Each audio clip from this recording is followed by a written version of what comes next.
ಓಂ ಶ್ರೀ ಗುರುಭ್ಯೋ ನಮಃ. ಇಂದಿನ ಸತ್ಸಂಗಕ್ಕೆ ಎಲ್ಲ ಆತ್ಮಜ್ಯೋತಿಗಳಿಗೂ ಆದರದ ಸ್ವಾಗತ. ಇಂದು ನಾವು ಭಗವದ್ಗೀತೆಯ ದೈವಾಸುರ ಸಂಪದ್ವಿಭಾಗ ಯೋಗದ 2 ಮತ್ತು 3ನೇ ಶ್ಲೋಕವನ್ನು ಮನನ ಮಾಡೋಣ. ಬನ್ನಿ, ಮೊದಲಿಗೆ ಈ ಶ್ಲೋಕಗಳನ್ನ ಕಲ್ತ್ಕೊಳ್ಳೋಣ. ಕುಸುಮಾಜಿ, ನಾವು ಈ ಶ್ಲೋಕಗಳನ್ನ ಕಲ್ತ್ಕೊಳ್ಳೋಣ. ಸರಿಮಾ. ಅಹಿಂಸಾ ಸತ್ಯಮ ಕ್ರೋಧಃ ಅಹಿಂಸಾ ಸತ್ಯಮ ಕ್ರೋಧಃ ತ್ಯಾಗ ಶಾಂತಿರಪೈಶುನಂ ತ್ಯಾಗ ಶಾಂತಿರಪೈಶುನಂ ದಯಾ ಭೂತೇಶ್ವಲೋಲುಪ್ತ್ವಂ ದಯಾ ಭೂತೇಶ್ವಲೋಲುಪ್ತ್ವಂ ಮಾರ್ದವಂ ಪೀರಚಾಪಲಂ ಮಾಧವಂ ಹ್ರೀರಚಾಪಲಂ.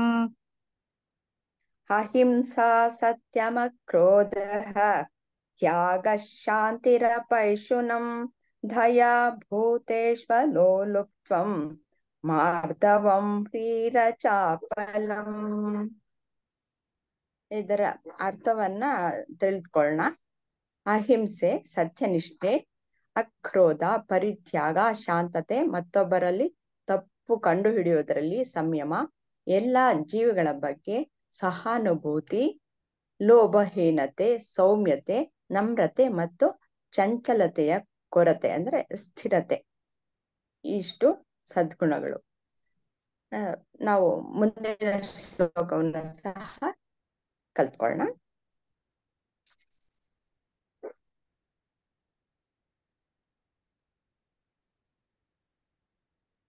ತೇಜ ಕ್ಷಮಾ ಧೃತಿ ಶೌಚಂ ತೇಜ ಕ್ಷಮಾ ಧೃತಿ ಶೌಚಂ ಅದ್ರೋಹೋ ನಾತಿಮಾನಿತಾ ಅದ್ರೋಹೋ ನಾತಿಮಾನಿತಾ ಭವಂತಿ ಸಂಪದಂ ದೈವೀಂ ಭವಂತಿ ಸಂಪದಂ ದೈವೀಂ ಅಭಿಜಾತಸ್ಯ ಭಾರತ ಅಭಿಜಾತಸ್ಯ ಭಾರತ. ತೇಜ ಕ್ಷಮಾ ಧೃತಿ ಶೌಚಂ ಅದ್ರೋಹೋ ನಾತಿಮಾನಿತಾ ಭವಂತಿ ಸಂಪದಂ ದೈವೀಂ ಅಭಿಜಾತಸ್ಯ ಭಾರತ. ಇದರ ಅರ್ಥವನ್ನ ತಿಳಿದುಕೊಳ್ಳೋಣ. ಚೈತನ್ಯ, ಕ್ಷಮೆ, ಸ್ಥೈರ್ಯ, ಶುಚಿತ್ವ, ಯಾರೊಂದಿಗೂ ದ್ವೇಷವನ್ನು ಹೊಂದದಿರುವುದು ಮತ್ತು ತೋರಿಕೆಯ ಅಥವಾ ಆಸ್ತಿಯ ಹೆಮ್ಮೆಯ ಕೊರತೆ, ಆಸ್ತಿ ಅಂತಸ್ತು ಹಣ ಕಾಸು ರೀತಿಯ ಸಂಪತ್ತಿನ ಗರ್ವ ಇಲ್ಲದೆ ಇರುವುದು. ಹೀಗೆ. ಧನ್ಯವಾದಗಳು ಕುಸುಮಾಜಿ. ನಾವು ಓಕೆ, ಥ್ಯಾಂಕ್ ಈ ಯು. ಶ್ಲೋಕ ಮನನ ಕಾರ್ಯವನ್ನ ಪ್ರಾರಂಭಿಸೋಣ.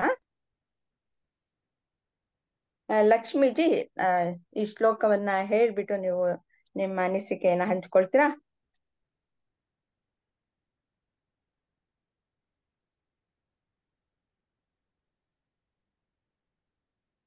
ಅಹಿಂಸಾ ಸತ್ಯಮ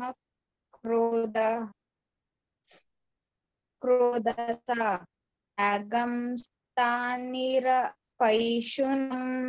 ದಯಾ ಭೂತೇಷ್ಟ ಲೋಲುಪ್ತ್ವಂ ದಯಾ ಭೂತೇಷ್ಟಲೋಲುತ್ವಂ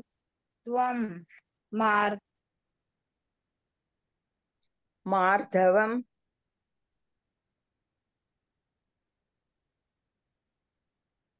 ಹ್ರೀರಚಾಪಲಂ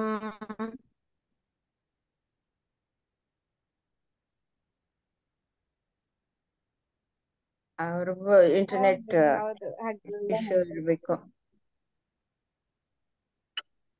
ದಯಾ ಭೂತೇಷ್ಟಲೋಲುತ್ವಂ ಮಾರ್ದವಂ ರೀನ ಚಲಾಪಲಂ. ನನ್ಗಿಲ್ಲ ಹ್ರೀರ ಲಕ್ಷ್ಮಿ ಹ್ರೀರಚಾಪಲಂ ಹ್ರೀರಚಾಪಲಂ ದಯಾ ಭೂತೇಷ್ಟಲೋಲುತ್ವಂ ಮಾರ್ದವಂ ಹ್ರೀರ ಚಲಾಪಲಂ ಚಾಪಲಂ ಹ್ರೀರ ಚಾಪಲಂ. ಕರೆಕ್ಟ್. ಇಲ್ಲಿ ನನ್ಗ ಇಲ್ಲೇ ಇನ್ನೊಂದು ಇನ್ನೊಂದ್ ಶ್ಲೋಕದ ಶ್ಲೋಕನ ಓದ್ಬೇಕ್ರಿ. ಹೇಳ್ಬಿಡಿ, ಆಮೇಲೆ ಒಟ್ಟಿಗೆ ಸೇರಿಸಿ ಹೇಳೋರಂತೆ. ಎರಡು ಒಂದೇ ತರ ಇದೆ, ಹ್ಞೂನ್ರಿ ಒಂದೇ ಹ್ಞೂನ್ರಿ. ಗುಣಗಳನ್ನ ಹೇಳ್ತಾ ಇದ್ದೆ ಅದಕ್ಕೆ.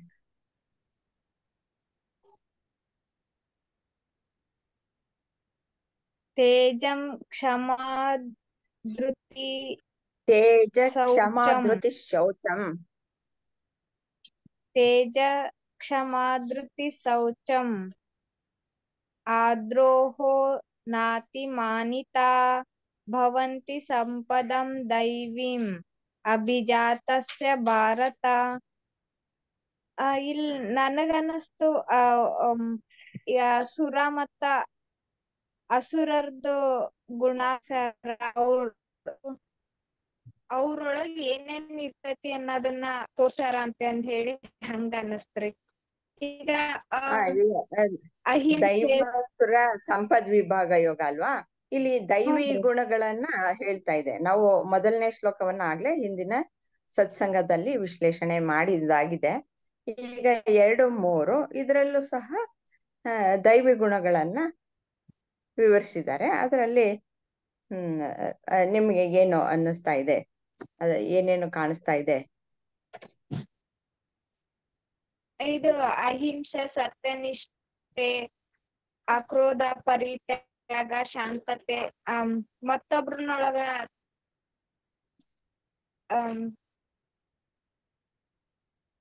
ನನ್ಗ ಇದ್ರದ ಪೂರ್ಣ ಅರ್ಥ ಅಂತ ಹೇಳಿದ್ರ ನಮ್ಮೊಳಗ್ ಏನೇನು ಗುಣಗಳು ದೈವಿ ಗುಣಗಳು ಅದಾವು ಅಥವಾ ಯಾವ ಗುಣಗಳು ಇರಬಾರ್ದು ಅನ್ನೋದನ್ನ ಹೇಳ್ಕೊಡ್ತಾ ಇದಾರ ಶ್ರೀಕೃಷ್ಣ ಅಂತ ಹೇಳಿ ಹಂಗ ಅನಿಸ್ತಮ್ಮ. ಮತ್ತೇನಾದ್ರೂ ಹೇಳೋದಿದ್ಯಾ? ನಾನ್ ನೋಡ್ತೇನೆ ಅಮ್ಮ ಸ್ವಲ್ಪ ಹೊತ್ತು, ಆಮೇಲೆ ಇನ್ನು ಮತ್ ಬೇರೆ ಯಾರ ಹೇಳ ಹೇಳಿ. Okay okay. ಕುಸುಮಾಜಿ ಹೇಳ್ತೀನಮ್ಮ, ಹೇಳ್ತೀನಿ. ಹೇಳ್ತೀರಾ? ಎಲ್ಲರಲ್ಲಿಯೂ ಪ್ರಾಣಿಗಳಲ್ಲಿ ಮನುಷ್ಯರು ಎಲ್ಲರಲ್ಲೂ ಆತ್ಮ ಇರುತ್ತೆ. ಅಹಂಕಾರ ಎಲ್ಲ ಪಡಬಾರ್ದು. ಆಮೇಲೆ ಶಾಂತತೆ ಇರ್ಬೇಕು, ಸಹಾನುಭೂತಿ ತೋರಿಸ್ಬೇಕು. ಆಮೇಲೆ ಅಷ್ಟೇ. ಇನ್ನೊಂದು ಶ್ಲೋಕದ್ದು ಅದು ಸ್ವಲ್ಪ ತೋರಿಸಿ ಅದನ್ನ ನೋಡ್ತೀನಿ.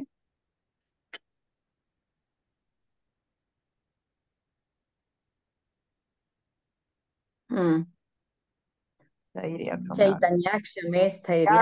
ಯಾರ ಹತ್ರನೂ ದ್ವೇಷ ಪಡಬಾರ್ದು, ಒಳ್ಳೆ ಬುದ್ಧಿಲಿ ಇರ್ಬೇಕು ಅನ್ಕೋತೀನಿ ಅಷ್ಟೇಮ್ಮ. ದ್ವೇಷ, ಅಹಂಕಾರ ತೋರ್ಸ್ಬಾರ್ದು, ಎಲ್ರೂ ಒಂದೇ ತರ ತೋರ್ಸ್ಬೇಕು ಅಂದ್ಕೊಂತೀವಿ. ಅಷ್ಟೇಮ್ಮ. ಧನ್ಯವಾದಗಳು ಕುಸುಮಾಜಿ. ಮಂಗಳಾಜಿ, ನೀವು ಈ ಶ್ಲೋಕವನ್ನ ಹೇಳ್ಬಿಟ್ಟು ನಿಮ್ಮ ಅನಿಸಿಕೆ ಹಂಚ್ಕೊಳ್ತೀರಾ? ಆಮ. ಅಹಿಂಸಾ ಅಹಿಂಸಾ ಸತ್ಯಂ ಮದ್ರೋನತ್ವಸ್ ತ್ಯಾಗಂ ಸ್ತ್ಯಾನಿರ್. ಹೇಳ್ಕೊಡ್ಲಾ? ಹೇಳ್ಕೊಡ್ಲಾ? ಅಹಿಂಸಾ ಸತ್ಯಮ ಕ್ರೋಧಃ. ಅಹಿಂಸಾ ಸತ್ಯಂ ಕ್ರೋಧಃ ತ್ಯಾಗಂ ಶಾಂತಿರಪೈಶುನಂ. ತ್ಯಾಗ ಶಾಂತಿರಃ ಪೈರುಷಂ. ಅಪೈಶುನಂ ಸ್ಥಾನಿರ ಪೈರುಷಂ ಪೈಶುನಂ.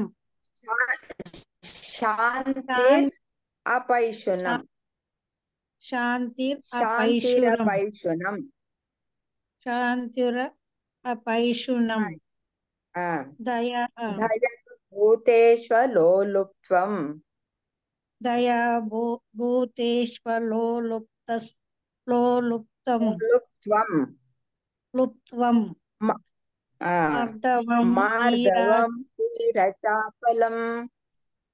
ಮಾರ್ದವಂ ಈರಚಾಪಲಂ. ಅಹಿಂಸೆ, ಸತ್ಯನಿಷ್ಠೆ, ಮುಂದಿನ ಶ್ಲೋಕವನ್ನ ಹೇಳ್ಬಿಡಣ್ವಾ? ಓಕೆ ಅಮ್ಮ, ಅಭ್ಯಾಸ ಮಾಡ್ಬಿಡಣ್ವಾ? ಆಯ್ತಮ್ಮ. ಇದು ಹೇಳ್ತೀನಮ್ಮ, ಸುಲಭವಾಗಿದೆ, ಹೇಳಿ. ಹೇಳ್ತೀನಿ. ತೇಜ ಕ್ಷಮಾ ಧೃತಿ ಶೌಚಂ ಆದ್ರೋಹೋ ನಾತಿಮಾನಿತಃ ಭವಂತಿ ಸಂಪದಂ ದೈವೀಂ ಅಭಿಜಾತಸ್ಯ ಭಾರತ. ಹ್ಮ್ ಹ್ಮ್.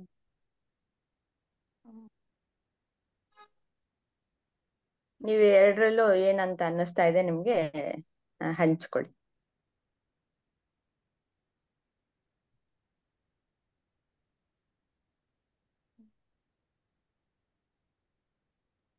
ಸರಿ ಗೊತ್ತಾಗ್ತಿಲ್ಲಪ್ಪ ಹೇಳೋಕೆ.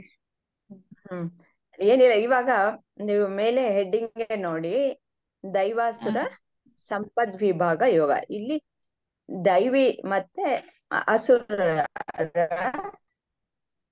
ಗುಣಗಳನ್ನ ವಿಭಾಗ ಮಾಡೋದು. ಇಲ್ಲಿ ನಾವು ಮೊದಲಿಗೆ ನೋಡ್ತಾ ಇರೋದು ದೈವಿ ಗುಣಗಳನ್ನ ಏನೇನು ಹೊಂದಿರ್ತಾರೆ ಅಂತಂದ್ಬಿಟ್ಟು. ಆಮೇಲೆ ಮುಂದಿನ ಇನ್ನು ಮುಂದುವರೆದ ಭಾಗಗಳಲ್ಲಿ ನಾವು ಅಸುರರ ಗುಣಗಳನ್ನ ನೋಡ್ತಾ ಹೋಗ್ತೀವಿ. ಈಗ 1, 2, 3ನೇ ಶ್ಲೋಕದಲ್ಲಿ ಈ ದೈವಿ ಗುಣಗಳು, ಒಬ್ಬ ಮನುಷ್ಯನಿಗೆ ದೈವಿ ಗುಣಗಳನ್ನು ಹೊಂದಿರ್ತಾನಲ್ಲ, ಅವನಿಗೆ ಏನೇನು ಇವೆ ಅನ್ನೋದು ಇವೆಲ್ಲ ವಿವರವಾಗಿ ಕೊಟ್ಟಿದ್ದಾರೆ. ನಾವು ಹಿಂದಿನ ಇದ್ರ ಸತ್ಸಂಗದಲ್ಲಿ 26 ಗುಣಗಳು ಇರಬೇಕು ಅನ್ನೋದನ್ನ ಚರ್ಚೆ ಮಾಡಿದ್ವಿ. ಅದರ ಪೈಕಿ ಒಂದಷ್ಟು 9 ಗುಣಗಳು ಆಯ್ತು. ಈಗ 10ನೇ ಗುಣದಿಂದ ನಾವು 26ನೇ ಗುಣದವರೆಗೂ ನಾವು ಈ 2 ಶ್ಲೋಕಗಳಲ್ಲಿ ನೋಡ್ತೀವಿ. ಇಲ್ಲಿ ಕೊಟ್ಟಿದೆ. ಅದನ್ನ ನಿಮ್ಗೆ ಏನು ಅಹಿಂಸೆ ಅಂತ ಗೊತ್ತಿದೆ ಅಲ್ವಾ? ಸತ್ಯನಿಷ್ಠೆ ನಾವ್ ಯಾವಾಗ್ಲೂ ನಾವೆಲ್ಲ ಪಾಲಿಸ್ತಾ ಇರೋದು. ಕೆಲವೊಂದಷ್ಟು ಗುಣಗಳನ್ನ ನಾವು ಹೊಂದಿದೀವಿ. ಕೆಲವೊಂದಷ್ಟು ದೈವಿ ಗುಣಗಳು ನಮಗೆ ಸರಿಯಾಗಿ ಅದು ಗೊತ್ತಾಗಿರಲ್ಲ. ಅಂತಹದ್ದನ್ನ ನಾವು ಡೆವಲಪ್ ಮಾಡ್ಕೊಳ್ಬೇಕು. ಈಗ ನೋಡಿ, ನಾವು ಭಾಗಗಳಲ್ಲಿ ಬಂದ್ಬಿಟ್ಟು ನಾವು ಕಲಿಯೋದು ಅದೇ ಉದ್ದೇಶಕ್ಕೋಸ್ಕರ. ನಾವು ಒಳ್ಳೆಯ ಗುಣಗಳನ್ನ ನಾವು ಬೆಳೆಸ್ಕೊಳ್ಬೇಕು ಅಂತ. ಶ್ರೀಕೃಷ್ಣ ಈ 26 ಗುಣಗಳು ಇದ್ರೆ ನೀನು ದೈವಿ ಸಂಪತ್ತನ್ನ ಹೊಂದಿದ್ಯಾ, ನೀನು ನಿನ್ನನ್ನ ನೀನು ಅರ್ಥಕೊಳ್ಳೋದಕ್ಕೆ ಸಾಧ್ಯ ಇದೆ, ನೀನು ಶಾಂತವಾಗಿ ನೆಮ್ಮದಿಯಾಗಿ.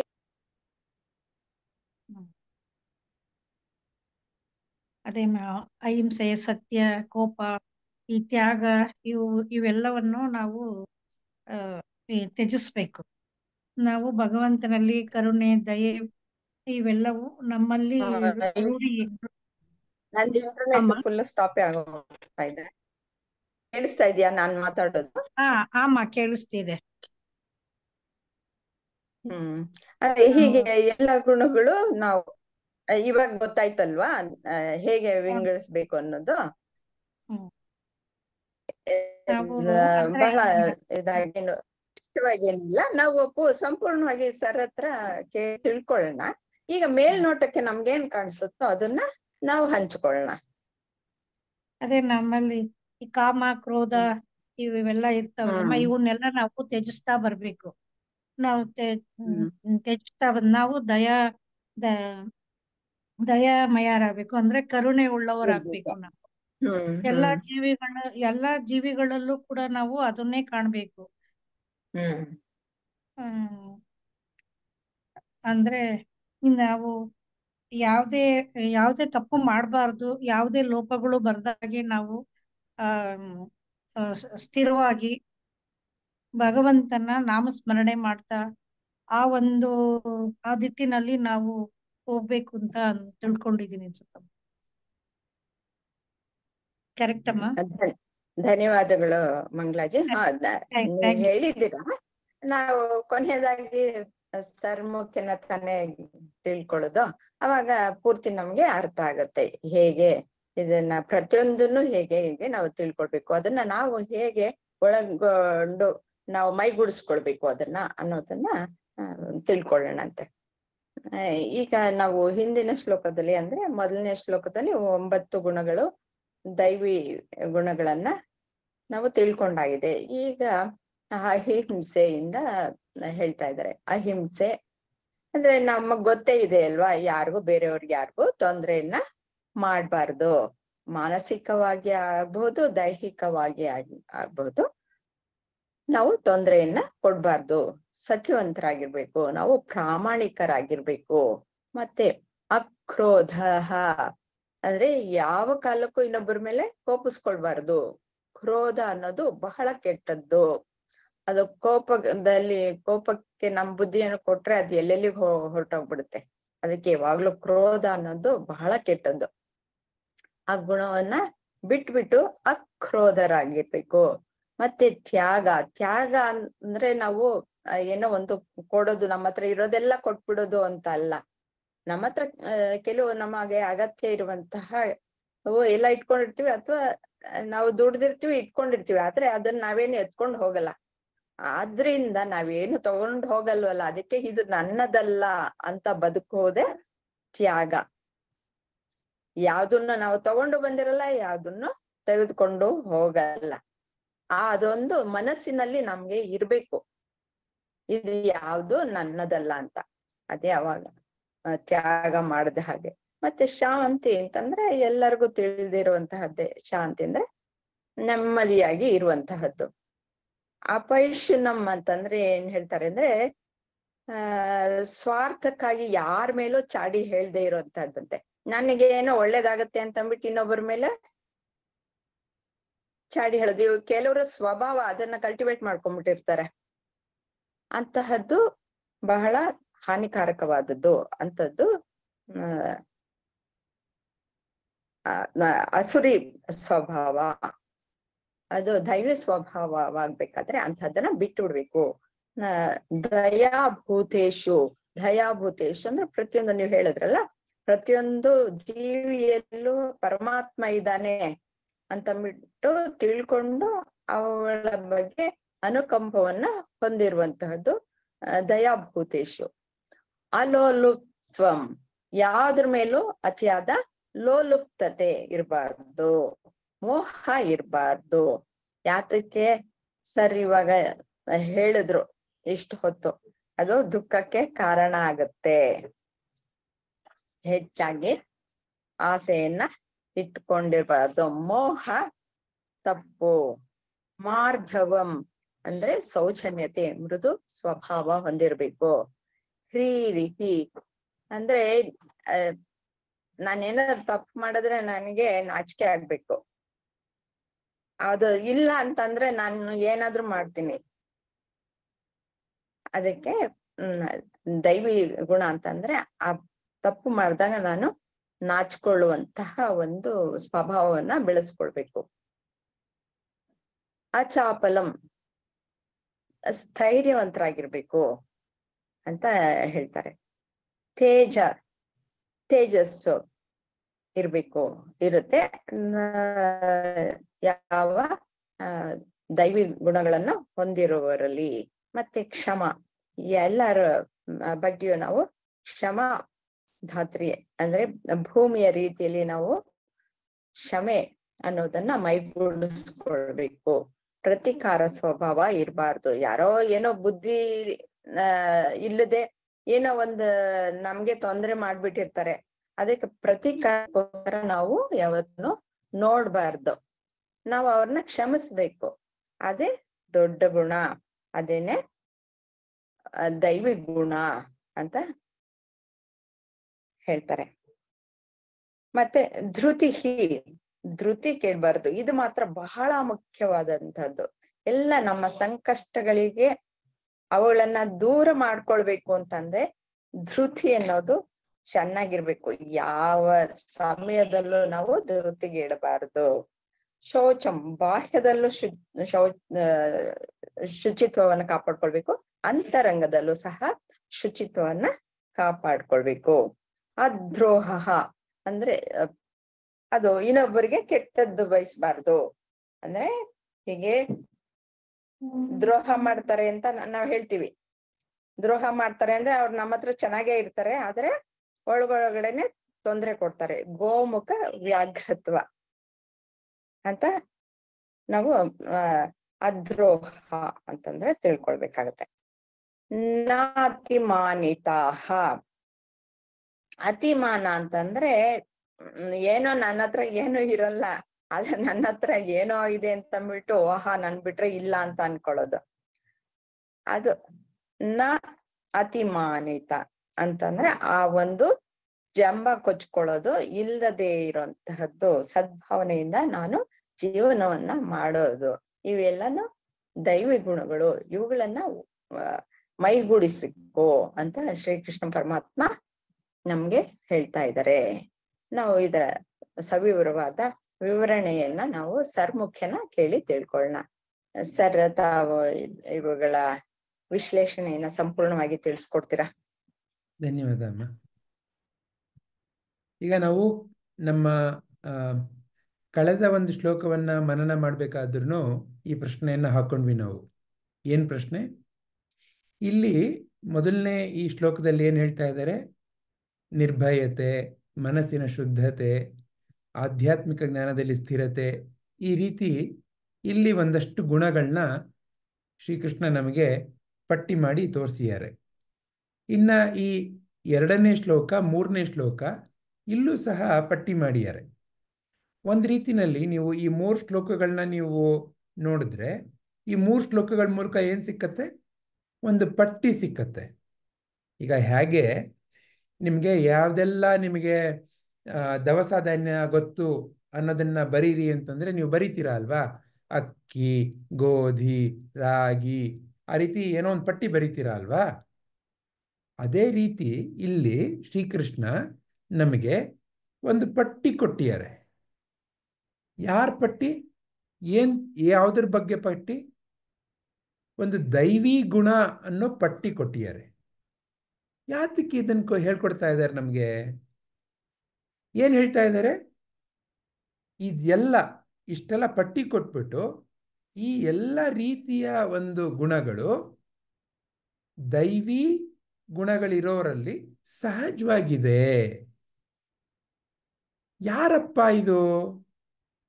ಹಾಗಾದ್ರೆ ಈ ಗುಣಗಳು ನಿಮಗೆ ನನಗೆ ಇದೆಯೋ ಇಲ್ವೋ? ಈ ಗುಣಗಳನ್ನ ನಾವು ಕಲ್ತ್ಕೊಳ್ಬೇಕಾ? ನೀವು ಸ್ವಲ್ಪ ಗಮನ ಕೊಟ್ಟು ನೋಡಿ. ಇಲ್ಲಿರೋ ಪ್ರತಿಯೊಂದು ಗುಣ ಏನಿದೆ ಅದು ನಿಮ್ಮಲ್ಲಿ ಇದೆಯೋ ಇಲ್ವೋ? ಇದು ಮೊದಲನೇ ಪ್ರಶ್ನೆ. ನೀವೇ ಹಾಕೊಳ್ಳಿ. ಭಯ ಅನ್ನೋ ಅನುಭವನೂ ಇದೆ ನಿಮಗೆ, ಭಯ ಇಲ್ಲದೆ ಇರೋ ಅನುಭವನೂ ಇದೆ. ಅಂದ್ರೇನು? ನಿರ್ಭಯತೆ, ಅದರ ಅನುಭವ ಇದೆ ತಾನೆ? ಉದಾಹರಣೆಗೆ ರಾತ್ರಿ ಹೋಗ್ಬೇಕಾದಾಗ ಅಯ್ಯೋ ನಾಯಿಗಳು ಬೊಗಳಿದ್ರೆ ಭಯ ಆಗತ್ತೆ, ಆ ಅನುಭವನೂ ಇದೆ. ಮನೆಯಲ್ಲಿ ಎಲ್ಲ ಬೆಳಕಿದ್ದಾಗ ಕೂತ್ಕೊಂಡು ಒಂದು ಚಾಕು ತಗೊಂಡು ಯಾವುದೋ ಒಂದನ್ನು ಕಟ್ ಮಾಡೋ, ಉದಾಹರಣೆಗೆ ಕ್ಯಾರೆಟ್ ಕಟ್ ಮಾಡೋದು, ಸೌತೆಕಾಯಿ ಕಟ್ ಮಾಡೋದು, ಆ ಸಮಯದಲ್ಲಿ ಏನು ಭಯ ಇಲ್ಲ ಅಲ್ವಾ? ನಿರ್ಭಯತೆ. ಹೀಗೆ ಭಯ ಅನ್ನೋ ಅನುಭವನೂ ಇದೆ, ಆ ಭಯ ಇಲ್ಲದೆ ಇರೋ ಅನುಭವನೂ ನಿಮ್ಮಲ್ಲೇ ಇದೆ. ಹೌದ್ ತಾನೆ? ಅದೇ ರೀತಿ ಇಲ್ಲಿ ಈಗ 16.2 ಮತ್ತು 16.3ನಲ್ಲಿ ಕೊಟ್ಟಿರೋ ಗುಣಗಳ ಪಟ್ಟಿ ಏನಿದೆ ಅದನ್ನ ಒಂದೊಂದೇ ನೀವೇನೆ ಗಮನ ಕೊಡಿ ನಿಮ್ಮ ಮನಸ್ಸಿನಲ್ಲಿ. ಅಹಿಂಸೆ ಅಂತ ನಾನೇನಾದ್ರೂ ಕೂತ್ಕೊಂಡು ನಿಮಗೆ ಹೇಳ್ಕೊಡ್ಬೇಕಾ? ನಾನೇನಾದ್ರೂ ನಿಮಗೆ ಕೂತ್ಕೊಂಡು ಉದಾಹರಣೆಗೆ ನೋಡಿ ಈ ಪ್ರಾಣಿ ಇದೆಯಲ್ಲ, ಈ ಪ್ರಾಣಿ ಕತ್ತನ್ನ ಕಟ್ ಮಾಡೋದಿದೆಯಲ್ಲ ಅದು ತಪ್ಪು ಅಂತ ಹೇಳ್ಕೊಡ್ಬೇಕಾ? ಅಥವಾ ನಿಮ್ಮಲ್ಲೇ ಸಹಜವಾಗಿ ಇದೆಯಾ ಅದು? ದಯವಿಟ್ಟು ಗಮನ ಕೊಟ್ಟು ನೋಡಿ. ಯಾವತ್ತಾದ್ರೂ ನಿಮಗೆ ಒಂದು ಪ್ರಾಣಿನ ಒಬ್ರು ಕೊಲ್ತಾ ಇರೋದು ನೋಡಿದಾಗ ಆನಂದವಾಗಿ ಅಲ್ಲಿ ನಿಂತ್ಕೊಂಡು ನೋಡ್ಲಿಕ್ಕೆ ಆಗತ್ತಾ? ಯಾವ್ದಾದ್ರೂ ಇನ್ನೊಂದು ಪ್ರಾಣಿ, ಮನುಷ್ಯ ಇರ್ಬೋದು ಅಥವಾ ಬೇರೆ ಪ್ರಾಣಿ, ಅದೇನಾದ್ರೂ ವಿಲವಿಲ ಅಂತ ಒದ್ದಾಡ್ತಾ ಇದ್ದಾಗ ನೀವು ಆರಾಮವಾಗಿ ಇರ್ಲಿಕ್ಕಾಗತ್ತಾ? ನಿಮ್ಮ ಒಳ ಮನಸ್ಸಿನಿಂದ ಯಾವ ರೀತಿ ನಿಮಗೆ ಭಾವನೆ ಉಂಟಾಗತ್ತೆ? ಅಹಿಂಸೆ ಅನ್ನೋದು ಸಹಜ ತಾನೆ? ನೀವು ಸ್ವಲ್ಪ ಗಮನ ಕೊಟ್ಟು ನೋಡಿದ್ರೆ. ಯಾಕಂದ್ರೆ ಇನ್ನೊಬ್ಬರಿಗೆ ಏನಾದರೂ ಹಿಂಸೆ ಆಗ್ತಾ ಇದ್ರೆ ನಿಮ್ಮ ಮನಸ್ಸು ತಾನೇ ತಾನಾಗಿ ತಡ್ಕೊಳ್ಳಲ್ಲ ಅದನ್ನ. ಅದು ನಿಮ್ಮ ಮಗು ಆಗಿರ್ಬೋದು, ಇನ್ನೊಬ್ಬರೇ ಆಗಿರ್ಬೋದು. ಎಸ್ಪೆಷಲಿ ನಿಮ್ಮ ಮಕ್ಕಳದ ಜೊತೆ ಆದರೆ ಅವಾಗ ಇನ್ನೂ ನಿಮಗೆ ಜಾಸ್ತಿ ಅರಿವಾಗತ್ತೆ. ಹೌದ್ ತಾನೆ? ಈಗ ನಿಮ್ಮ ಮಗು ಏನಾದರೂ ಸ್ವಲ್ಪ ಬಂದ್ಬಿಟ್ಟು ಅಮ್ಮ ನಾನು ಬಿದ್ಬಿಟ್ಟೆ, ಇಲ್ಲಿ ನೋತಾ ಇದೆ ಅಂತ ಗೊಳೋ ಅಂತ ಅಳ್ತಾ ಇದ್ರೆ ನೀವು ನಗಾಡ್ತೀರಾ? ನೀವು ಯಾವ ರೀತಿ ಭಾವನೆ ಬರುತ್ತೆ? ಅಯ್ಯೋ ಕಂದ ಯಾಕಪ್ಪ, ಏನಾಯ್ತು, ಬಾ ಇಲ್ಲಿ ಅಂಥೇಳಿ ಆ ಮಗುನ ಒಂದು ಸಮಾಧಾನ ಮಾಡೋ ಗುಣ ನಿಮ್ಮಲ್ಲಿ ತಾನೇ ತಾನಾಗಿದೆ ತಾನೆ. ಆದರೆ ಏನು ನೀವು ನಾನು ನಮ್ಮ ಮನಸ್ಸಿನಲ್ಲಿ ಹಾಕೊಳ್ಳೋ ಕಟ್ಟುಪಾಡು, ನನ್ನ ಮಕ್ಳಿಗೆ ನೋವಾದರೆ ಮಾತ್ರ ನಾನು ಈ ರೀತಿ ಸಮಾಧಾನ ಮಾಡ್ತೇನೆ, ಪಕ್ಕದ ಮನೆ ಮಕ್ಕಳು ಪರವಾಗಿಲ್ಲ, ಇನ್ಯಾವುದೋ ಬೀದಿಲಿರೋ ಮಕ್ಕಳು ಪರವಾಗಿಲ್ಲ.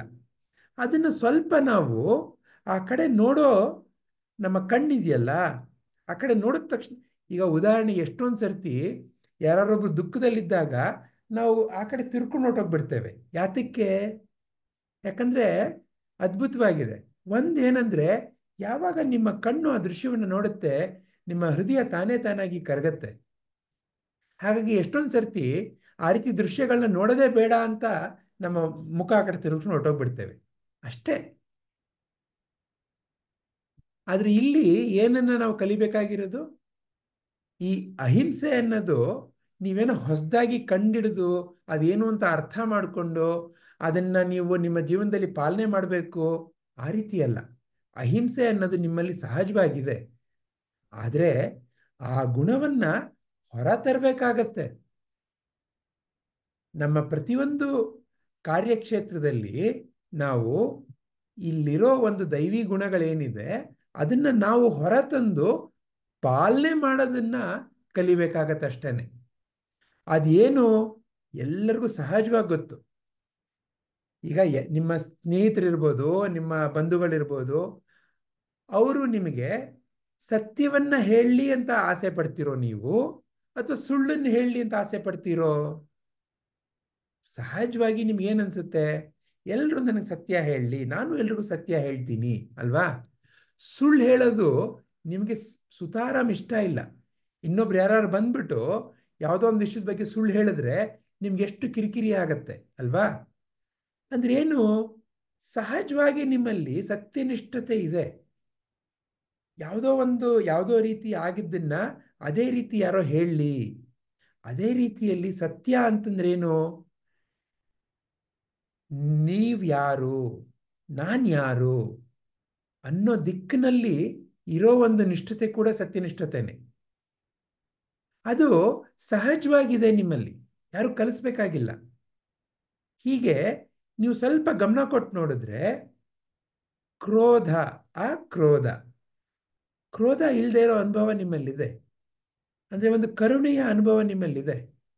ಪರಿತ್ಯಾಗ, ನಿಮ್ಮ ಮಕ್ಕಳು ನಿಮಗೆ ಬಂದು ಅಮ್ಮ ನನಗೆ ಹೊಟ್ಟೆ ಹಸಿತಾ ಇದೆ, ಈಗಲೇ ಏನಾದರೂ ಬೇಕು, ನೀವೇನೋ ತಟ್ಟೆಗೆ ಹಾಕೊಂಡು ಕೂತ್ಕೊಂಡಿರ್ತೀರ, ಹಸುವು ಅಂತ ಹೇಳ್ತಾರೆ. ಅಥವಾ ಅಮ್ಮ ಇದು ಮಾವಿನ ಹಣ್ಣು ನಂಗೆ ತುಂಬ ಇಷ್ಟ, ಇನ್ನೊಂದಿದೆಯಾ? ಅಯ್ಯೋ ಇನ್ನೊಂದಿಲ್ಲ, ಈ ಮಾವಿನ ಹಣ್ಣೆ ತಗೋ ಅಂತೇಳಿ ಕೊಡೋದು ನಿಮಗೆ ತಾನೇ ತಾನಾಗಿದೆ ತಾನೇ. ಶಾಂತತೆ ನಿಮಗೆ ಹೇಳ್ಕೊಡ್ಬೇಕಾ ನಾನು ಶಾಂತತೆ ಅಂದ್ರೆ ಏನು ಅಂತ? ಮತ್ತೊಬ್ಬರಲ್ಲಿ ತಪ್ಪು ಕಂಡಿಡಿದೇ ಇರೋದು. ಯಾರಾದರೂ ನೀವು ಮಾಡೋ ಕೆಲಸನ ಅದು ಸರಿ ಇಲ್ಲ, ಇದು ಸರಿ ಇಲ್ಲ ಅಂತ ಸದಾ ದೂಷಿಸ್ತಾ ಇದ್ರೆ ನಿಮ್ಮ ಮನಸ್ಸಿಗೆ ಯಾವ ರೀತಿ ಅನ್ಸುತ್ತೆ? ನಿಮಗೆ ಆ ಅನುಭವ ಇದೆ ಅಲ್ವಾ? ಹೀಗೆ ಈ ಎಲ್ಲ ಗುಣಗಳ ಪಟ್ಟಿ ಯಾತಕ್ಕೆ ಕೊಟ್ಟಿದ್ದಾರೆ ನಮಗೆ ಶ್ರೀಕೃಷ್ಣ? ಒಂದು ಏನು ಹೇಳ್ತಾ ಇದ್ದಾರೆ, ಯಾರಲ್ಲಿ ದೈವತ್ವ ಅನ್ನೋದು ಸ್ಥಿರವಾಗಿದೆ ಅವರಲ್ಲಿ ಇದೆಲ್ಲ ಕಾಣಿಸುತ್ತೆ ಅನ್ನೋದನ್ನ ತೋರಿಸ್ಲಿಕ್ಕೆ ಮೊದಲನೇ ಅಂಶ. ಈಗ ಹೇಗೆ ನಮಗೆ ಡಾಕ್ಟ್ರು ಅಂದರೆ ಯಾರು ಅಂತ ಕೇಳಿದ್ರೆ ನಮ್ಗೆ ಹೇಗೆ ಗೊತ್ತಾಗತ್ತೆ? ಯಾವುದೋ ಒಂದು ಜಾಗಕ್ಕೆ ಹೋಗ್ತೀವಿ, ಆಸ್ಪತ್ರೆ ಅಂತ ಬರೆದಿರುತ್ತೆ, ಅಲ್ಲಿ ಎಷ್ಟೊಂದು ಥರ ಬೇರೆ ಬೇರೆ ಜನಗಳಿರ್ತಾರೆ. ಒಬ್ಬರು ರಿಸೆಪ್ಷನಿಸ್ಟ್ ಇರ್ತಾರೆ, ಒಬ್ಬರು ಅಲ್ಲಿ ಲ್ಯಾಬ್ ಅಸಿಸ್ಟೆಂಟ್ ಇರ್ತಾರೆ, ಒಬ್ಬರು ಅಲ್ಲಿ ಎಲ್ಲ ಕ್ಲೀನ್ ಮಾಡೋ ಅವ್ರು ಇರ್ತಾರೆ, ಇನ್ನು ಡಾಕ್ಟ್ರ್ ಇರ್ತಾರೆ. ಡಾಕ್ಟ್ರು ಅಂತ ನಿಮಗೆ ನನಗೆ ಹೆಂಗೆ ಗೊತ್ತಾಗತ್ತೆ? ಒಂದು ಅವ್ರು ಹಾಕ್ಕೊಳ್ಳೋ ಬಟ್ಟೆಯಿಂದ, ಇನ್ನೊಂದು ಅವರು ಕೇಳೋ ಪ್ರಶ್ನೆಗಳಿಂದ, ಅವರು ನಡವಳಿಕೆಯಿಂದ ಅಲ್ವಾ? ಅದೇ ರೀತಿ ಇಲ್ಲಿ ನಿಮಗೆ ನನಗೆ ದೈವತ್ವ ಅನ್ನೋದು ಯಾರಲ್ಲಿ ಸ್ಥಿರವಾಗಿದೆ ಅವರ ಒಂದು ಈ ಗುಣಗಳನ್ನ ನಮಗೆ ತೋರಿಸ್ತಾ ಇದ್ದಾರೆ. ಯಾತಕ್ಕೆ? ಅವ್ರ ಜೀವನದಲ್ಲಿ ಬೇರೆ ಬೇರೆ ಪರಿಸ್ಥಿತಿ ಇರಬಹುದು, ಆದರೆ ಆ ಪರಿಸ್ಥಿತಿಗಳಲ್ಲಿ ಅವರು ತಮ್ಮಲ್ಲಿನ ದೈವತ್ವವನ್ನು ಹೇಗೆ ಹೊರತರ್ತಾ ಇದ್ದಾರೆ ಅನ್ನೋದನ್ನು ನಿಮಗೆ ನನಗೆ ತೋರಿಸ್ಲಿಕ್ಕೆ, ನಿದರ್ಶನವಾಗಿ ತೋರಿಸ್ಲಿಕ್ಕೆ. ಯಾಕಂದರೆ ನೀವು ನಾನು ಈ ಗುಣಗಳೆಲ್ಲ ಸಹಜವಾಗಿ ನಿಮ್ಮಲ್ಲಿ ನನ್ನಲ್ಲಿ ಇದ್ರೂ ಸಹ ನಮಗೆ ಅದನ್ನು ಹೊರತರಬೇಕಾದಾಗ ನಿದರ್ಶನ ಬೇಕಾಗತ್ತೆ. ಈಗ ನಿಮಗೆ ಅಡುಗೆ ಮಾಡೋ ಒಂದು ವಿದ್ಯೆನಲ್ಲಿ ಸಹಜವಾಗಿ ನಿಮಗೆ ಎಷ್ಟೊಂದು ಗೊತ್ತಿರಬಹುದು, ಆದರೆ ನಿಮಗೆ ಒಂದು ಯಾರೋ ಚೆನ್ನಾಗಿ ಮಾಡಿ ಕೊಟ್ಟಾಗ ಓ ಈ ರೀತಿ ನಾನೂ ಮಾಡಬೇಕು ಅನ್ನೋ ಒಂದು ಆಸೆ ಉಂಟಾಗುತ್ತೆ ತಾನೆ. ಅದರಿಂದ ತಾನೇ ನೀವು ನಾನು ಆ ರೀತಿ ಮಾಡ್ತೇನೆ ಅಂತ ಕಲೀಲಿಕ್ಕೆ ಹೋಗ್ತೀರ ತಾನೆ. ಮಕ್ಕಳು ನೋಡಿ, ಅವರು ಆಟ ಆಡಬೇಕಾದಾಗ ಇನ್ನೊಬ್ರು ಚೆನ್ನಾಗಿ ಆಟ ಆಡ್ತಾ ಇದ್ರೆ ನಾನು ಆ ಥರ ಆಟ ಆಡಬೇಕು ಅಂತ ಅಂದ್ಕೊಂಡು ಅದನ್ನು ಕಲೀಲಿಕ್ಕೆ ಹೋಗ್ತಾರೆ, ಹೌದು ತಾನೆ? ಆ ಆಟವನ್ನು ಕಲಿಯೋ ಒಂದು ಸಹಜತೆ ಮಗುನಲ್ಲಿದೆ. ಅದೇ ರೀತಿ ಈ ಎಲ್ಲ ಗುಣಗಳು ಸಹಜವಾಗಿ ನಿಮ್ಮಲ್ಲಿದೆ, ಎಲ್ಲರಲ್ಲೂ ಇದೆ. ಆದರೆ ಅದನ್ನು ಹೊರತರಬೇಕಾದ್ರೆ ನಮಗೆ ನಿದರ್ಶನ ಬೇಕಾಗತ್ತೆ. ಇದು ಮೊದಲನೇ ಕಾರಣ. ಈ ಎಲ್ಲ ಗುಣಗಳನ್ನ ಪಟ್ಟಿ ಮಾಡಿ ಶ್ರೀಕೃಷ್ಣ ನಮ್ಮ ಮುಂದೆ ಇಟ್ಟಿರೋದು ಯಾಕೆ? ಈ ರೀತಿ ಗುಣಗಳನ್ನ ಎಲ್ಲಿ ನಾವು ಕಾಣ್ತೇವೆ ಅಲ್ಲಿ ನಿಮಗೆ ನನಗೆ ಕಲೀಲಿಕ್ಕೆ ಅವಕಾಶ. ಸುಮಾರು ಕಥೆಗಳಿದೆ ನಮ್ಮ ಈ ಸಂಸ್ಕೃತಿನಲ್ಲಿ. ಈ ಸಿದ್ಧಾರ್ಥನ ಈ ಕಥೆನೇ ಗೊತ್ತಿರ್ಬೋದು. ಸಿದ್ಧಾರ್ಥ ಯಾರು? ಬುದ್ಧ ಮೊದಲು ರಾಜ್ಕುಮಾರನಾಗಿದ್ದಾಗ ಆತನ ಹೆಸರು ಸಿದ್ಧಾರ್ಥ ಅಂತ. ಒಂದು ದಿವಸ ಆತ ಒಂದು ಉದ್ಯಾನವನದಲ್ಲಿ ಕೂತಿದ್ದಾಗ ಒಂದು ಹಂಸ ಆತನ ಮುಂದೆ ಬಂದು ಬಿತ್ತಂತೆ. ಆ ಹಂಸ ಬಾಣ ಬಿದ್ದಿತ್ತಂತೆ. ಆ ಹಂಸಕ್ಕೆ ಆ ಹಂಸ ಹೊಲವೆಲ್ಲ ಒದ್ದಾಡ್ತಾ ಇತ್ತಂತೆ. ಆ ನೋವನ್ನು ನೋಡಿ ತಾಳಲಾರ್ದೇನೆ ಆ ಸಿದ್ಧಾರ್ಥ ಅದನ್ನು ತಗೊಂಡು ಆ ಬಾಣವನ್ನು ಕಿತ್ತು ಅದನ್ನು ಶುಶ್ರೂಷೆ ಮಾಡ್ತಾ ಇದ್ದಂತೆ. ಆಗ ಆತನ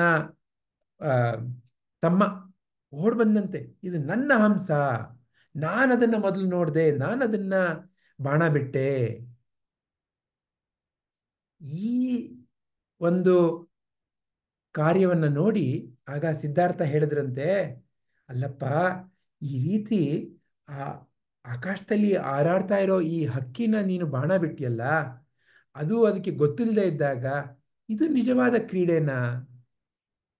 ಆ ಪಕ್ಷಿಗೆ ಒಂದೂ ಗೊತ್ತಿಲ್ಲ ಈಗ ಯಾರೊಬ್ಬ ನನಗೆ ಬಾಣ ಬಿಡ್ತಾ ಇದ್ದಾರೆ ಅಂತ. ಇದೇ ರೀತಿ ಏನಾದರೂ ನಿಮಗೆ ನನಗೆ ಜೀವನದಲ್ಲಿ ನಾವು ನಡ್ಕೊಂಡು ಹೋಗ್ತಿದ್ದಾಗ ಯಾರೋ ಬಂದು ಸುಮ್ಮನೆ ಹೊಡೆದ್ಬಿಟ್ಟು ಹೋದ್ರೆ ಹೇಗಿರುತ್ತೆ ಸ್ವಾಮಿ, ಅಲ್ವಾ? ಈ ಪ್ರಾಣಿ, ಪ್ರತಿಯೊಂದು ಪ್ರಾಣಿಗೂ ನೋವು ಅಂತ ಆಗತ್ತೆ. ಆ ನೋವು ಸಹಜ. ಈ ರೀತಿ ನೋವು ನಿನಗೆ ನನಗೆ ಆದರೆ ಚೆನ್ನಾಗಿರುತ್ತಾ? ಆಗ ಆತನ ಮನಸ್ಸು ಕರಗ್ತಂತೆ. ಹೀಗೆ ನಾವು ನಮ್ಮ ಸುತ್ತಮುತ್ತ ಸ್ವಲ್ಪ ಗಮನ ಕೊಟ್ಟರೆ ಸಾಕು. ನಾವೇನೋ ಈ ರೀತಿ ಒಂದು ಸತ್ಸಂಗದಲ್ಲಿ ಬಂದು ಭಗವದ್ಗೀತೆ ಕ್ಲಾಸ್ನಲ್ಲಿ ಆವಾಗ ಮಾತ್ರ ಕಥೆ ಅಂತ ಅಲ್ಲ. ಸ್ವಲ್ಪ ನಾವು ಕಣ್ಣು ಬಿಚ್ಚಿ ನೋಡಿದ್ರೆ ನಮ್ಮ ಸುತ್ತಮುತ್ತ ಕಾಣಿಸುತ್ತೆ ಈ ಥರ ನೂರಾರು ನಿದರ್ಶನಗಳು. ಬೆಳಗ್ಗಿನಿಂದ ಸಾಯಂಕಾಲ ತನಕ ಜೀವನದಲ್ಲಿ ನಮಗೆ ಗುರುಗಳಿದ್ದೇ ಇರ್ತಾರೆ ಬೇರೆ ಬೇರೆ ರೂಪದಲ್ಲಿ. ನಾವು ಈ ಗುಣಗಳನ್ನ ನೋಡೋದನ್ನು ಕಲ್ತ್ಕೊಳ್ಬೇಕು. ನನ್ನ ಜೀವನದ ಪ್ರತಿಯೊಂದು ಕ್ಷಣದಲ್ಲಿ ನಾನು ನೋಡೋದನ್ನು ಕಲ್ತ್ಕೊಳ್ಬೇಕು. ಚೈತನ್ಯ, ನಿಮ್ಮಲ್ಲಿ ಚೈತನ್ಯ ಇದೆಯೋ ಇಲ್ವೋ ಅಂತ ನಾನು ಏನಾದರೂ ಪ್ರಶ್ನೆ ಕೇಳಿದ್ರೆ ಅದು ಮೂರ್ಖತ್ವದ ಪ್ರಶ್ನೆ ಆಗಲ್ವಾ? ನಿಮ್ಮಲ್ಲಿ ಚೈತನ್ಯ ಸಹಜವಾಗಿದೆ ಅಲ್ವಾ? ಆದರೆ ಆ ಚೈತನ್ಯವನ್ನು ಸದಾ ಕಾಲ ನೀವು ತರ್ತಾ ಇದ್ದೀರಾ? ಆ ಚೈತನ್ಯವನ್ನು ಸಂಪೂರ್ಣವಾಗಿ ನಿಮ್ಮ ಮೂಲಕ ನೀವು ಹೊರತರ್ತಾ ಇದ್ದೀರಾ? ಆ ಪ್ರಶ್ನೆ ಕೇಳಬಹುದು ನಾನು. ನಿಮ್ಮಲ್ಲಿ ಸಹಜವಾಗಿದೆ ಚೈತನ್ಯ, ನಿಮ್ಮಲ್ಲಿ ಶಕ್ತಿ ಅನ್ನೋದು ಅದಕ್ಕೆ ಕುಂದುಕೊರತೆ ಅಂತೇನೂ ಇಲ್ಲ. ನೀವು ಯಾವಾಗ ನಾನು ಇನ್ನೊಬ್ಬರಿಗೆ ಸಹಾಯ ಮಾಡ್ತೇನೆ ಅಂತ ಒಂದು ಹೆಜ್ಜೆ ತಗೋತೀರಾ, ಆಗ ತಾನೇ ತಾನಾಗಿ ಶಕ್ತಿ ಬರುತ್ತೆ. ಯಾರೋ ಒಬ್ರು ನಮ್ಮ ಪ್ರಧಾನಮಂತ್ರಿಯನ್ನ ಕೇಳಿದ್ರಂತೆ, ಪ್ರಧಾನಮಂತ್ರಿಗಳೇ, ಮೋದಿಯವರು, ನೀವು ದಿವಸದಲ್ಲಿ ಒಂದು ಈ ರೀತಿ 16 ಗಂಟೆ 14 ಗಂಟೆ ಕೆಲಸ ಮಾಡ್ತೀರಾ, ಎಲ್ಲಿಂದ ನಿಮ್ಗೆ ಈ ತರ ಶಕ್ತಿ ಬರ್ತಾ ಇದೆ ಅಂತ. ಆಗ ಅವ್ರು ಹೇಳಿದ್ರಂತೆ, ಅಲ್ಲಪ್ಪ, ಇದರಲ್ಲಿ ಏನು ಅಷ್ಟೊಂದು ಸೋಜಿಗದ ಪ್ರಶ್ನೆ? ಈಗ ನೀವು ಏನೋ ಒಂದು ಮನೆಗೆ ಕೆಲಸ ಮಾಡ್ತಾ ಇದ್ದೀರಾ ಅಂತ ಇಟ್ಕೊಳ್ಳಿ. ನಿಮ್ಮ ಮನೆಯಲ್ಲಿ ಇಬ್ಬರೇ ಇದ್ದೀರಾ ಅಂತ ಇಟ್ಕೊಳ್ಳಿ. ನಾನು ಇಬ್ಬರಿಗೋಸ್ಕರ ಕೆಲಸ ಮಾಡ್ತಾ ಇದ್ದೇನೆ ಅನ್ನೋ ಭಾವನೆಯಿಂದ ಕೆಲಸ ಮಾಡಿದಾಗ ನಿಮಗೆ ಇಬ್ಬರಿಗೆ ಕೆಲಸ ಮಾಡೋಷ್ಟು ಶಕ್ತಿ ಬರುತ್ತೆ. ಈಗ ಅದೇ ನಿಮ್ಮ ಮನೆಯಲ್ಲಿ 10 ಜನ ಇದ್ದಾರೆ ಅಂತ ಇಟ್ಕೊಳ್ಳಿ. ನಾನು 10 ಜನಕ್ಕೋಸ್ಕರ ಕೆಲಸ ಮಾಡ್ತಾ ಇದ್ದೇನೆ ಅನ್ನೋ ಮನಸ್ಥಿತಿ ನಿಮ್ಮಲ್ಲಿದ್ದರೆ ಅವಾಗ ನೀವು 10 ಜನಕ್ಕೆ ಆಗೋಷ್ಟು ಕೆಲಸ ಮಾಡ್ತೀರಾ. ನೋಡಿ, ಗಮನ ಕೊಡಿ ದಯವಿಟ್ಟು. ನಿಮ್ಮ ಮನೆಯಲ್ಲಿ ಒಂದು 10 ಜನ ಯಾವಾಗಲೂ ಇದ್ದರೆ 10 ಜನಕ್ಕೆ ನೀವು ಅಡುಗೆ ಮಾಡೋ ಅಭ್ಯಾಸ ಮಾಡ್ಕೊಂಡಿದ್ರೆ, ಇನ್ನೇನಾದರೂ ನಿಮ್ಮ ಮನೆಯಲ್ಲಿ 4 ಜನ ಬಂದರು, ಆ 10 ಜನಕ್ಕೆ ಅಡುಗೆ ಮಾಡಿ ನಿಮ್ಗೆ ಅಭ್ಯಾಸ ಇದ್ದಾಗ 4 ಜನಕ್ಕೆ ಅಡುಗೆ ಮಾಡೋದು ನಿಮ್ಗೆ ಕಷ್ಟ ಆಗುತ್ತಾ? ಇಲ್ಲ. ಅಯ್ಯೋ, 10 ಜನಕ್ಕೆ ಮಾಡಿದ್ದೀನಿ, 4 ಜನಕ್ಕೆ ಏನು ಕಷ್ಟ? ಅದೇ ಥರ ನನಗೆ ಇಡೀ ಭಾರತ ನನ್ನ ಕುಟುಂಬದ ಥರ. ನೀವು ಒಂದು ಕುಟುಂಬಕ್ಕೋಸ್ಕರ ಕೆಲಸ ಮಾಡ್ತಿರ್ಬೋದು, ನಾನು ಇಡೀ ಭಾರತದ ಕುಟುಂಬಕ್ಕೆ ಕೆಲಸ ಮಾಡ್ತಾ ಇದ್ದೇನೆ. ಹಾಗಾಗಿ ಅಷ್ಟು ಶಕ್ತಿ ನನಗೆ ಅನುಭವಕ್ಕೆ ಬರ್ತಾ ಇದೆ ಅಂತ ಹೇಳಿದ್ರು. ಅಂದ್ರೇನು? ಚೈತನ್ಯ ಅನ್ನೋದು ನೀವು ನಾನು ಯಾವ ಗುರಿಯನ್ನ ಹಾಕ್ಕೊಂಡು ಯಾರಿಗೋಸ್ಕರ ಅಂತ ಕೆಲಸ ಮಾಡ್ತೇವೆ, ಅಷ್ಟು ನಿಮ್ಮಲ್ಲಿ ನನ್ನಲ್ಲಿ ಆ ಚೈತನ್ಯ ಹೊರರೂಪಕ್ಕೆ ಬರುತ್ತೆ. ಯಾಕಂದರೆ ಈ ಚೈತನ್ಯಕ್ಕೆ ಒಂದು ಇತಿಮಿತಿ ಅಂತ ಇಲ್ಲ. ಆ ಇತಿಮಿತಿ ನಿಮ್ಮ ನನ್ನ ಮನಸ್ಸಿನ ಆಲೋಚನೆ ಮೂಲಕ. ಚೈತನ್ಯಕ್ಕೆ ಅಣೆಕಟ್ಟು ಅಂತ ಇಲ್ಲ. ನೀವು ನಾನು ಬರೀ ನನಗೆ ನನ್ನ ಮನೆ 3 ಜನಕ್ಕೆ ಮಾತ್ರ ಕೆಲಸ ಮಾಡ್ತೀನಿ ಅಂತ ಮಾಡಿದ್ರೆ ಅಷ್ಟು ಮಾತ್ರ ಇರುತ್ತೆ ಚೈತನ್ಯ. ನಾನು ನಮ್ಮ ಬೀದಿ ಇಡೀ ಎಲ್ಲರಿಗೂ ಸೇರಿಸಿ ಕೆಲಸ ಮಾಡ್ತೀನಿ ಅಂತ ಇದ್ರೆ ಅಷ್ಟಿರುತ್ತೆ. ನಾನು ಇಡೀ ಪ್ರಪಂಚಕ್ಕೋಸ್ಕರ ಕೆಲಸ ಮಾಡ್ತೀನಿ ಅಂತ ಇದ್ರೆ ಅಷ್ಟು ಅಗಾಧವಾಗಿರುತ್ತೆ. ಅದು ನಿಮ್ಮಲ್ಲಿ ಸಹಜವಾಗಿದೆ.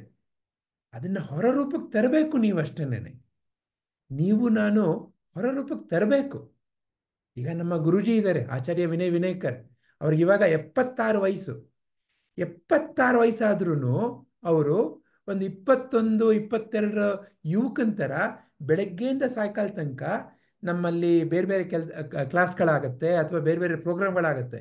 ಆ ಪ್ರತಿಯೊಂದು ಪ್ರೋಗ್ರಾಮ್ನಲ್ಲಿ ಪ್ರತಿಯೊಂದು ಕ್ಲಾಸ್ನಲ್ಲಿ ಬೆಳಗ್ಗೆಯಿಂದ ಸಾಯಂಕಾಲ ತನಕ ನಿಂತ್ಕೊಂಡು ಸದಾಕಾಲ ಇನ್ನೊಬ್ಬರಿಗೆ ಸೇವೆ ಮಾಡೋದನ್ನು ಅವ್ರು ಯಾವಾಗಲೂ ಮಾಡ್ತಾ ಇರ್ತಾರೆ 76 ವಯಸ್ಸಿನಲ್ಲಿ. ಎಲ್ಲಿಂದ ಬರುತ್ತೆ ಆ ಥರ ಶಕ್ತಿ? ಅದೇನೋ ಒಂದು ನನ್ನ ಶಕ್ತಿ ತರಿಸ್ಕೊಳ್ಬೇಕು ಅಂತ ಮಾಡೋ ಆಲೋಚನೆಯಿಂದ ಅಲ್ಲ. ಯಾವ ಭಾವನೆಯಿಂದ ನಾನು ಕೆಲಸ ಮಾಡ್ತೇನೆ ಆ ರೀತಿಯಲ್ಲಿ ನನ್ನ ಮನಸ್ಸು ಕೆಲಸ ಮಾಡುತ್ತೆ. ಯಾವಾಗ ನನ್ನ ಮನಸ್ಸು ಶಾಂತ ರೀತಿಯಿಂದ ಇನ್ನೊಬ್ಬರಿಗೆ ಕೆಲಸ ಮಾಡ್ತಾ ಇದ್ದೇನೆ, ಇನ್ನೊಬ್ಬರಿಗೋಸ್ಕರ ಅರ್ಪಣೆ ಮಾಡ್ತಾ ಇದ್ದೇನೆ ಅಂತ ನನ್ನ ಮನಸ್ಸು ಯಾವಾಗ ಶಾಂತವಾಗಿರುತ್ತೆ, ಆಗ ತಾನೇ ತಾನಾಗಿ ನಿಮ್ಮಲ್ಲಿ ನನ್ನಲ್ಲಿ ಇರೋ ಸಹಜವಾಗಿರೋ ಚೈತನ್ಯ ಹೊರರೂಪಕ್ಕೆ ಬರುತ್ತೆ. ಅದಕ್ಕೇನು ಅಣೆಕಟ್ಟಿರಲ್ಲ. ಆಲೋಚನೆಗಳಲ್ಲೇ ಅಣೆಕಟ್ಟು. ಆ ಆಲೋಚನೆಗಳ ಅಣೆಕಟ್ಟನ್ನು ತೆಗೆದುಹಾಕಿದಾಗ ತಾನೇ ತಾನಾಗಿ ಅದು ಹೊರಹೊಮ್ಮುತ್ತೆ.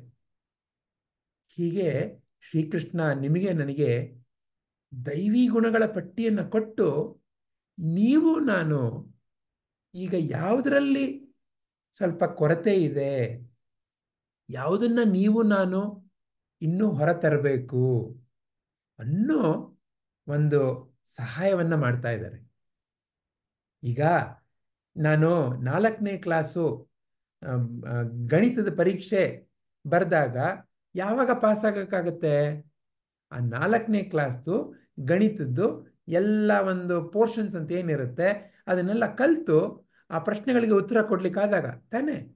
ಅದೇ ಥರ ಇಲ್ಲಿ ದೈವತ್ವ ಅನ್ನೋದು ಸಹಜ. ಆದರೆ ಆ ದೈವತ್ವದ ಅನುಭವ ಅದನ್ನು ಸಂಪೂರ್ಣವಾಗಿ ಹೊರತರಲಿಕ್ಕೆ ಈ ರೀತಿ ಪಟ್ಟಿ ಕೊಟ್ಟಿದ್ದಾರೆ. ಈ ಪಟ್ಟಿಯ ಮೂಲಕ ನೀವು ನಾನು ಈಗ ಯಾವ ಹಂತದಲ್ಲಿದ್ದೇವೆ ಅನ್ನೋದನ್ನು ಕಂಡಿಡ್ಕೊಳ್ಳಿಕ್ಕೆ, ಅದರ ಮೂಲಕ ನೀವು ನಾನು ನನ್ನ ಮನಸ್ಸಿನಲ್ಲಿ ಯಾವ ಆಲೋಚನೆಯನ್ನು ನಾನು ಬೆಳೆಸ್ಕೊಳ್ಬೇಕು ಅದನ್ನು ನೋಡಲಿ. ಅದ್ರ ಮೂಲಕ ನಿಮ್ಮ ನನ್ನ ದೈವತ್ವ ನಾವು ಹೊರತಂದು ಜೀವನದಲ್ಲಿ ಆನಂದದಿಂದ ಇರಲಿ ಅನ್ನೋ ಮಹದಾಸೆಯಿಂದ ಈ ಸದ್ಗುರುಗಳು ಈ ರೀತಿಯ ಪಟ್ಟಿಯನ್ನು ಕೊಡ್ತಾ ಇದ್ದಾರೆ. ಇದನ್ನು ನೀವು ನಾನು ನೋಡೋಣ. ಬೇರೆ ಇನ್ನೊಬ್ಬರನ್ನ ಕೇಳೋದು ಬೇಡ. ನಾನು ಒಳ್ಳೆಯವನ, ನಾನು ಕೆಟ್ಟವನ, ಅದು ಬೇರೆಯವರ ಮೂಲಕ ನಾನು ಅರಿಯಲಿಕ್ಕೆ ಏನೂ ಬೇಕಾಗಿಲ್ಲ. ಇಲ್ಲಿ ಕೊಟ್ಟಿದ್ದಾರೆ ನಮಗೆ ಶ್ರೀಕೃಷ್ಣ. ನಾನು ನೋಡ್ತೇನೆ ಇದರಲ್ಲಿ ಯಾವುದರಲ್ಲಿ ನಾನು ಇನ್ನೂ ಹೊರ ತರಬೇಕು ನನ್ನ ಒಂದು ಗುಣಗಳನ್ನ, ನಾನು ಆ ದಿಕ್ಕಿನಲ್ಲಿ ಹೆಜ್ಜೆ ತಗೊಳ್ತೇನೆ ಅನ್ನೋ ಸಂಕಲ್ಪ ನೀವು ನಾನು ಮಾಡಿ ಮುಂದಕ್ಕೆ ಹೆಜ್ಜೆ ಇಡೋಣ. ಆಗ್ಲಾ? ಹರಿ ಓಂ. ಧನ್ಯವಾದಗಳು ಸರ್. ಧನ್ಯವಾದ ಅಮ್ಮ. ಯಾರೆಲ್ಲಾದ್ರೂ ಯಾರಿಗೇನಾದ್ರೂ ಕೇಳ್ಬೇಕು ಅಂತಿದ್ರೆ ಕೇಳ್ಬೋದು. ಏನಾದ್ರು ಗೊತ್ತಾಗ್ಲಿಲ್ಲ ಅಂತಂದ್ರೆ ಲಕ್ಷ್ಮೀಜಿ ನಿಮ್ ಕಡೆಯಿಂದ ಏನಾದ್ರು ಪ್ರಶ್ನೆಗಳಿದ್ರೆ ಕೇಳ್ಬೋದು.